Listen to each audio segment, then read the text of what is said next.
Picture it. It's the middle of the night. It's pitch black, and you're in the Pacific Northwest, in a forest, an old-growth forest to be more specific, and it's a wet winter night. The ground is soft and muddy. You barely make a sound as you walk across the damp, wet leaves. The forest is still, and everything is oh so quiet. Then suddenly, a chainsaw buzzes to life. From a distance, the only lights you can see are coming from two headlamps. Two men work quickly as they work around the chunk of a gigantic redwood tree. The tree is roughly 30 feet in diameter. The men with their chainsaws make careful vertical cuts along the trunk of the gigantic ancient redwood tree. Eventually, they amass a small pile of heavy rectangular blocks of wood. And after a few hours, they begin to load the large chunks of wood into the bed of their pickup truck. Just an hour before dawn breaks, they get into their pickup truck and drive down the muddy dirt road that they came in on. They leave only empty beer cans, mountains of sawdust, and an ancient redwood tree that has been permanently scarred and maybe even killed. This is what tree poaching looks like, and it happens a lot more than you would expect. Well, everybody around here knows how to chop down a tree.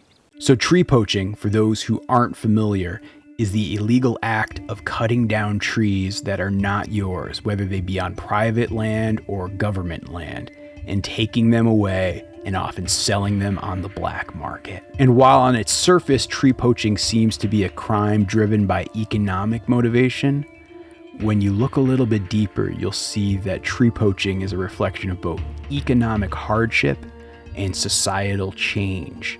And that is why tree poaching has become rampant in the Pacific Northwest. And across the entire United States, tree poaching has begun to have a massive impact. The U.S. Forest Service estimates that 1 in 10 trees cut down in the United States is the result of tree poaching. In North America, it's estimated that more than $1 billion annually is poached from the forest. And the U.S. Forest Service estimates that roughly $100 million worth of timber is taken from public lands in the United States. And while I'm talking to you about the tree poaching impact in terms of dollars and cents, the ecological impact of tree poaching might be even greater. The old growth trees that are often poached in the Pacific Northwest are keystone species that play important roles in their ecosystem, as well as massive carbon sinks for our fight against climate change. But surprisingly, the most shocking thing to me about tree poaching is just how unnoticed the crime often goes. Like when you stop to think about it, right?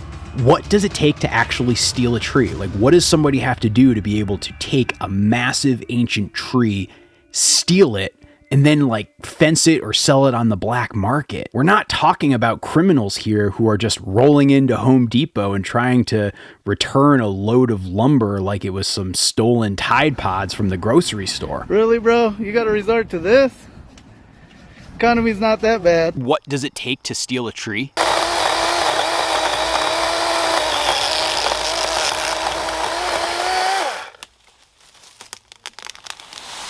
Like to go into a forest, find a tree, and just straight up take it away. Trees are absolutely enormous, and particularly the ones that fetch the highest values, their size is almost unthinkable. A mature redwood tree can grow up to 240 feet high.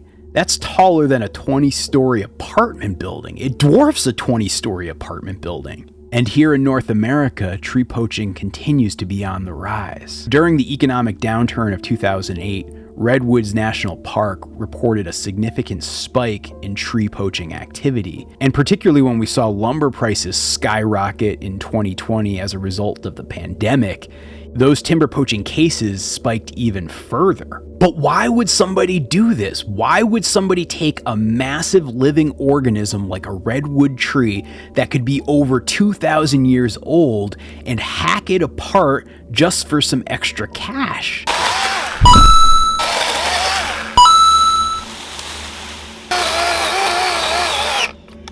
It truly seems like an unfathomable crime, but when you dig deeper, you start to realize that there's more at play than what you see on the surface. And in today's Farm Crimes video, I want to actually talk to you guys about why people steal these trees and what do they ultimately do with these trees, and get into all of the specifics around timber poaching.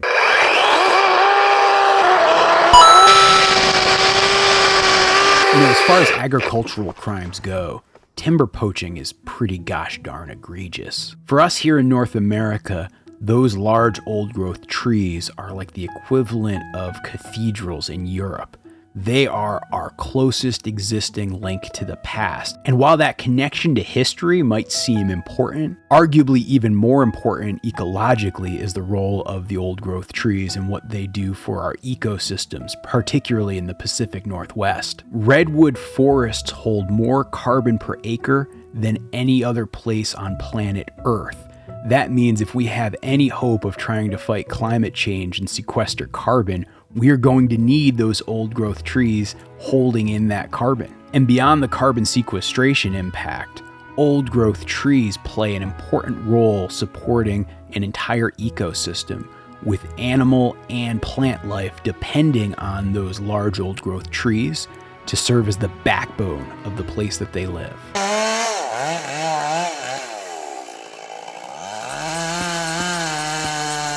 When one of those trees gets cut down, it's not coming back in my lifetime, your lifetime, or your great-great-great-granddaughter's lifetime.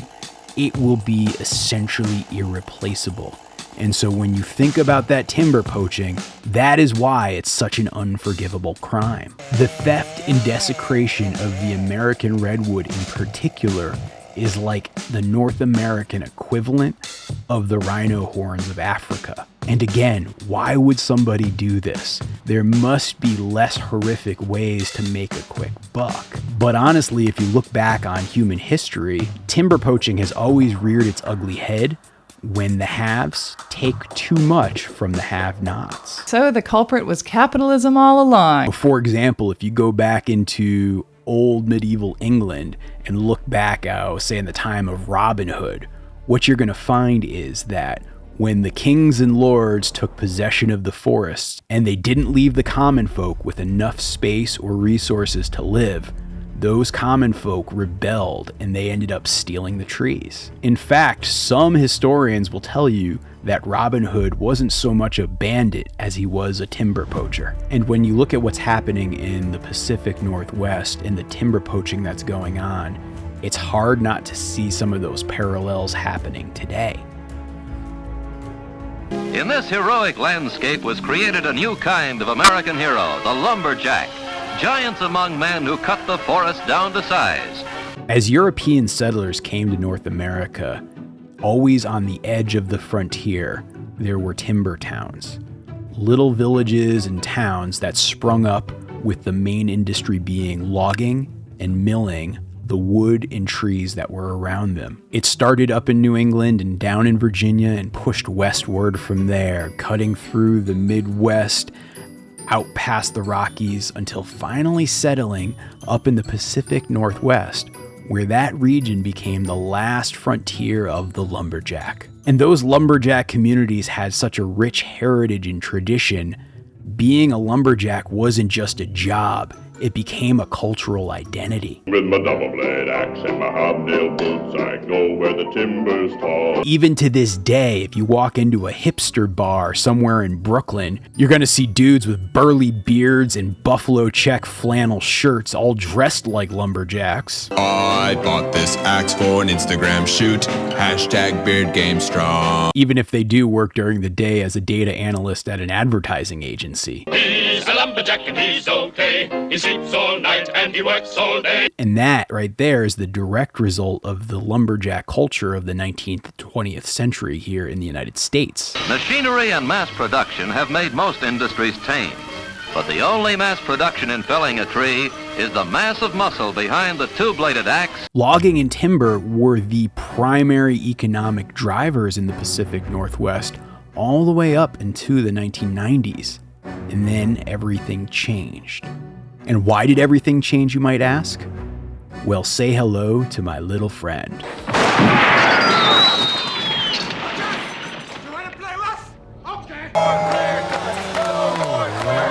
These were the Timber Wars. Yes, the northern spotted owl.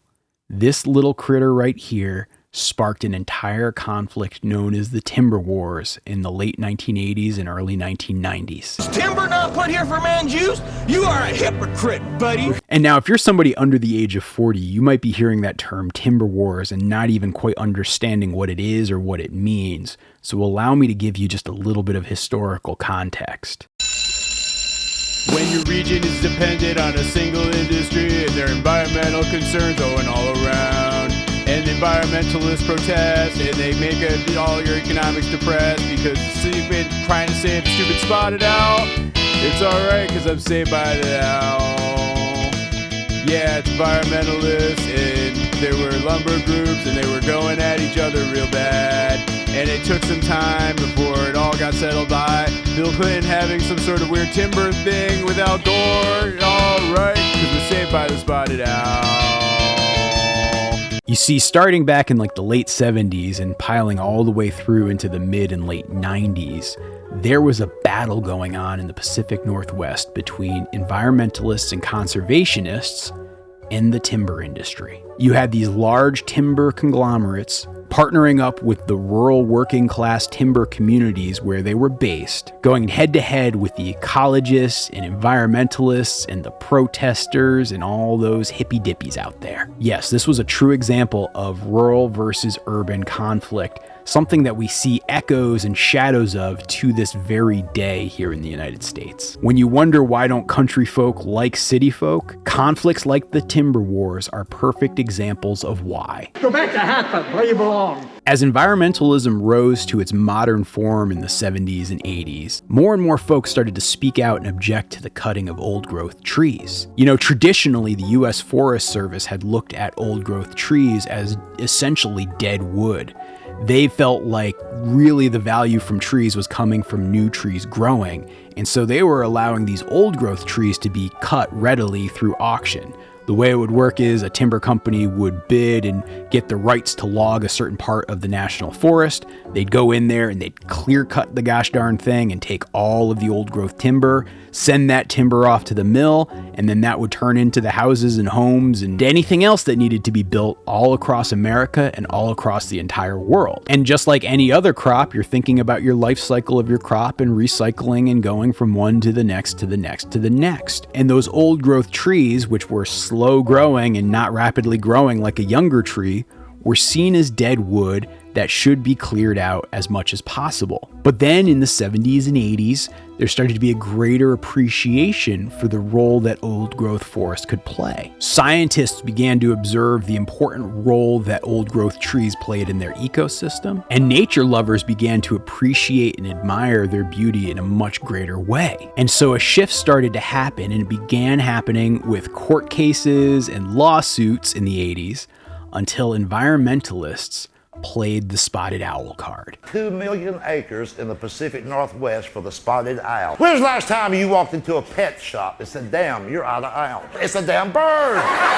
And specifically, what they did was they studied the northern spotted owl, and they eventually got it listed as a threatened species under the Endangered Species Act. And because of that listing, that put the logging of old growth forest in the Pacific Northwest to a screeching halt. You see, the spotted owl really could only make these old growth forests its habitat, and as dictated by the Endangered Species Act, their habitat now needed to be protected. And so this one little owl sent an entire industry into a standstill. They took our jobs! Yeah, they're down, took our jobs! And across the entire region of the Pacific Northwest, it sparked a war. In 1990, the logging industry estimated that roughly 30,000 jobs were lost because of the change in protection status of the spotted owl. And the harvesting of timber in the Pacific Northwest dropped by roughly 80% after that shift. Well, they took our jobs! They took your jobs! They took your jobs too! Now you guys can be hearing those stats and say, wow, that seems massive. How can one tiny little bird create so much change? But there are a lot of experts who might call BS on the talking points of the logging industry there, because they will be the ones to tell you that, number one, we were already running out of old growth forest to log, and so there was beginning to be a decline long before the arrival of the spotted owl's protection status. And then number two, the logging industry as a whole had been undergoing two major shifts. Number one, the further escalation of automation meant that you needed fewer and fewer workers on any given logging crew. And so to work an area of land, you might go from needing 50 guys and you might be down to 10 guys and a bunch of big machines. That shift alone would cause a lot of those jobs to drop. And then the other shift was a lot of milling was stopping happening on site, and things were happening where logs would be sent overseas or logs would be sent to cheaper regions like the southeast of the United States, where the work could be done at a much lower price. They did their job! They did their job! So while yes, the protection status of the northern spotted owl did make a big difference in terms of the ability to log old growth forest, you could argue that it didn't put the halt to the logging industry quite the way it's often portrayed. But regardless of how you position that impact, there was this negative downstream consequence to many small rural communities in the Pacific Northwest that had been historically focused and rooted in the timber industry, and that was their primary economic engine. They took our jobs! Timber industry shrunk rapidly in the 1990s in the Pacific Northwest. Those communities saw some significant problems. They saw a massive rise in underemployment and unemployment, and they saw an increase in crime and drug use amongst its residents. And anytime throughout America, whenever you think about what happens to a community when it loses its identity, you basically saw the same thing happen in these small logging towns of the Pacific Northwest. You know, our farm is actually based here in northern New England in a region that has historically been known for dairy farming. But over the last 30 or 40 years, it's been very difficult to be a successful dairy farmer. And so all across our state, what you're seeing is dairy farm operations that have been around for generations shuttering their doors because they're no longer financially viable. And there are a lot of folks who are struggling to know what's their identity, what's their purpose, where do they find meaning in their vocation and work. I can only imagine the same thing happened to folks who grew up in the Pacific Northwest in the 80s and 90s. I mean, here you saw your parents, say in the 70s, be able to go out there without a college education and get a good job right out of high school working in the logging industry. They would be able to buy a home and have a relatively new pickup truck sitting in the driveway, and they could earn that honest and reasonable living from being able to just legally cut down those trees. But then when you look at what your situation is, where you're worse off than your parents were, and you look at how your generation doesn't have those same economic opportunities, that can foster a heck of a lot of resentment. And when you have underemployed people who need money, have a lot of resentment and chainsaws, and live amongst really big trees, that's when you're going to start to get these situations where you have this timber poaching. And that is at the root of most of the cases that you see of timber poaching in the Pacific Northwest. Like, let me give you a couple of examples here. In 2011 and 2012 at Gifford-Pinchot National Forest in Washington State, a group of folks led by Harold Klaus Coopers, who owned a company called J&L Tonewoods, would go out and steal trees solely to get the wood that can be used to make specialty guitars. They would go into the forest, they would cut down these big leaf maple trees, particularly the ones that had the figured wood, which is that really special patterning that you see on lots of those fancy guitars. And they would go in, cut down 100-year-old trees, and then make forged documents that they would then take to the sawmill. And with those forged documents, they would be able to get the wood milled and then sold to music instrument manufacturers. And so oftentimes what you see with timber poaching cases is people will be able to take something that's illegal and meant for the black market and go through a gray marketing process where they're ultimately able to sell it in any old store. You know, for example, there were a couple court cases a few years back even where folks like lumber liquidators got into trouble because they were selling stolen timber because they were working off of some forged documents. That is very common in the timber industry, but it's not just limited to the timber industry, because that's something that happens whether you're thinking about flooring or construction or instruments or even the dashboard of a fancy car that has like that nice wood veneer. A lot of that stuff is stolen timber. My apartment smells of rich mahogany. And so that guy Coopers, who was in trouble in this 2011-2012 case, he ultimately ended up generating roughly $800,000 from all this stolen timber.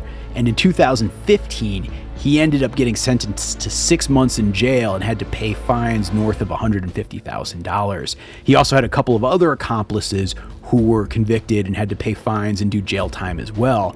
But the struggle really is, like, how do you even account for the true impact of those trees they cut down? Yes, there's the economic side of it, but the ripples created by cutting down trees like that extend far beyond just simple economic consequences. You know, so often timber poaching is classified as a property crime, but it really is a crime against property, it's a crime against ecology, and it's even a crime against history, which is, again, why I see it as so egregious. A Northern California man was ordered to pay more than $11,000 in restitution for stealing part of a tree. And another example of what I mean is these two guys who were convicted of stealing a redwood burl. And for those of you guys who don't know, burls are these like bumps that grow at the base of a redwood tree. It's how the tree often will regenerate. So for example, if there's a forest fire, these redwood trees have this ability to regenerate, and oftentimes it's coming right from the burl.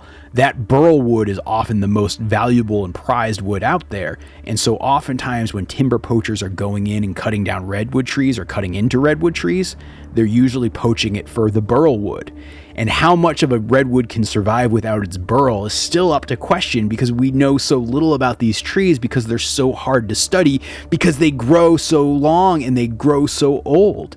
You know, who's to say that a tree that was poached in 2013 and had its burl cut out, but then dies, say, in, I don't know, 2050 or 2060, didn't die prematurely because of that timber poaching. And so, yes, in 2013, this guy, Danny Garcia, along with a guy by the name of Larry Morrow, they got in trouble because they used chainsaws, much like I described at the very beginning of this video, and came in and hacked all these chunks out of there. And the park rangers who investigated the case were able to kind of put some things together with photographs of the stolen burls and connect them to the criminals. And so that's how in 2014 Garcia and Morrow were convicted. Garcia only was sentenced to 700 hours of community service and a fine, and he got banned from the park for like 3 years, and Morrow got kind of a similar sentence. So in the reality, when you think about the impact of their crime relative to the punishment, it pales in comparison.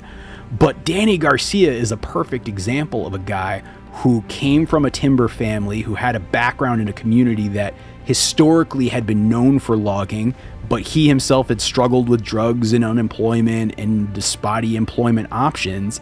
And so he's an example of a person who's out there timber poaching. And in all of the interviews and conversations I've read with timber poachers and researching for this video, one of the things I was always struck by is just how much anger exists on the part of the timber poacher towards environmentalists, conservationists, and people who they feel like who've come in and usurped their community and taken their culture. No compromise. No compromise. No. Maybe my taxes are going to have to pay your welfare check. Get off the truck. Hey. Get off the truck. I don't play that shit. So much of the dialogue around the timber wars in the 90s, from the perspective of folks who lived in those communities, was that these large, well-funded international environmentalist groups like the Sierra Club and Greenpeace were coming in and destroying their communities. And that bred a whole heck of a lot of resentment. And in my opinion, it's that resentment that fuels so much of what happens today. Now, I know you might be sitting at home watching this video and shaking your fist at these timber thieves and saying, oh, these awful people are crooks and they deserve all the punishment that they get. But you know what? You're playing a role in that as well.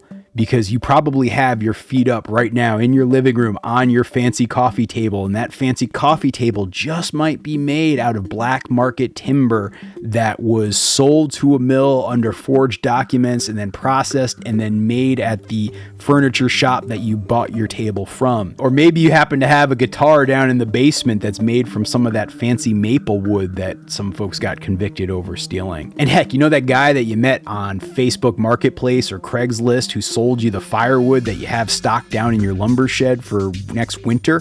Well, that lumber was poached as well, and you just didn't even know it because you're just buying some firewood off the back of a truck from a guy on Craigslist. And all of this brings me to another sad fact about timber poaching, that the folks who are doing the poaching and reselling are coming from hard situations, as I indicated earlier, but oftentimes actually drugs play a significant role in it as well. Like, many timber poachers are out there poaching trees in the name of securing money to buy drugs. And in fact, I've heard anecdotally, for example, that there are some drug dealers out in the Pacific Northwest who are willing to take timber in place of actual US currency for said drugs. And I know you're probably saying, well, how do we stop this? How do we stop our old growth forests from being destroyed by drug-addled timber poachers who are mad that they're underemployed? And the reality is the solution isn't all that simple. You can try to do more policing, you can try to increase your security presence, but there's so much woods and so much ground to cover, and it's so hard to cover that 24 hours a day, and you're often fighting with, law enforcement folks going up against local folks.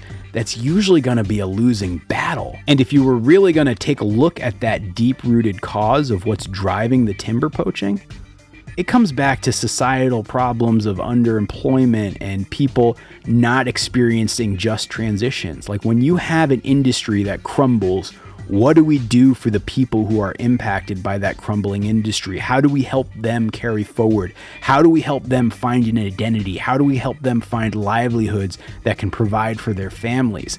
I think that needs to be something we consider when we think about the problem of timber poaching.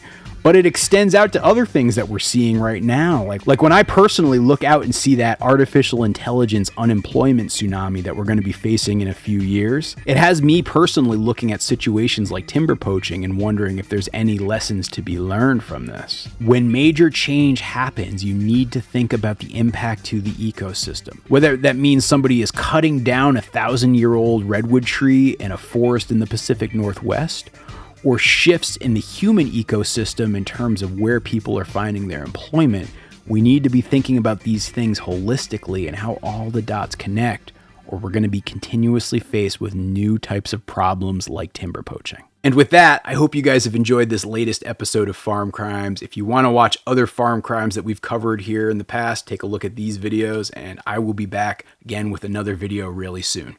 Thanks for watching, everybody.